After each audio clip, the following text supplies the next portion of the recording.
parce que c'est le choc le plus important que la Côte d'Ivoire subit de ces 20 dernières années.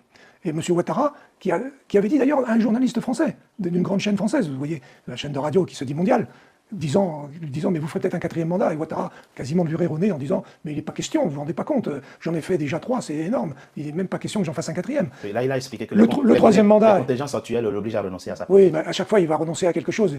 Ce pauvre Amadougon est décédé, donc on a trouvé le faire venir, ce qui n'a rien de contractuel ni de constitutionnel. Mais pour revenir vraiment à l'essentiel, c'est qu'aujourd'hui Gbagbo, dans la lettre qu'il a publiée, et je ferai remarquer qu'il l'a publiée le jour de l'investiture entre griffes de M. Ouattara, une investiture qui a fait peu de bruit d'ailleurs. C'est une défiance politique. Non, mais Gbagbo revient à l'essentiel. Il s'adresse aux Ivoiriens en leur disant l'histoire de votre pays, elle ne peut pas aller dans une impasse. La réalité, c'est que moi, on m'a inculpé, on m'a envoyé à la CPI dans des conditions illégales par rapport au droit du statut de Rome lui-même.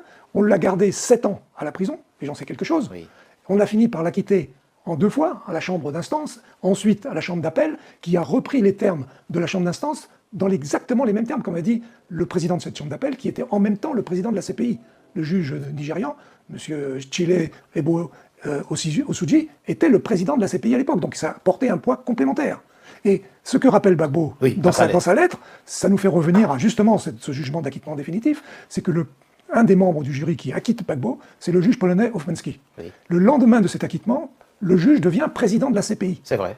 Et en tant que président, un de ses premiers actes, c'est de désigner une chambre préliminaire avec un dossier Côte d'Ivoire, en précisant ça ne peut plus concerner ni M. Gbagbo ni son ministre Blé Goudé, puisqu'ils viennent d'être acquittés définitivement. Donc ça veut dire, ce dossier Côte d'Ivoire, c'est pour aller rechercher qui a fait quoi et comment, puisque Gbagbo a été acquitté. Mais il y a quand même les morts, les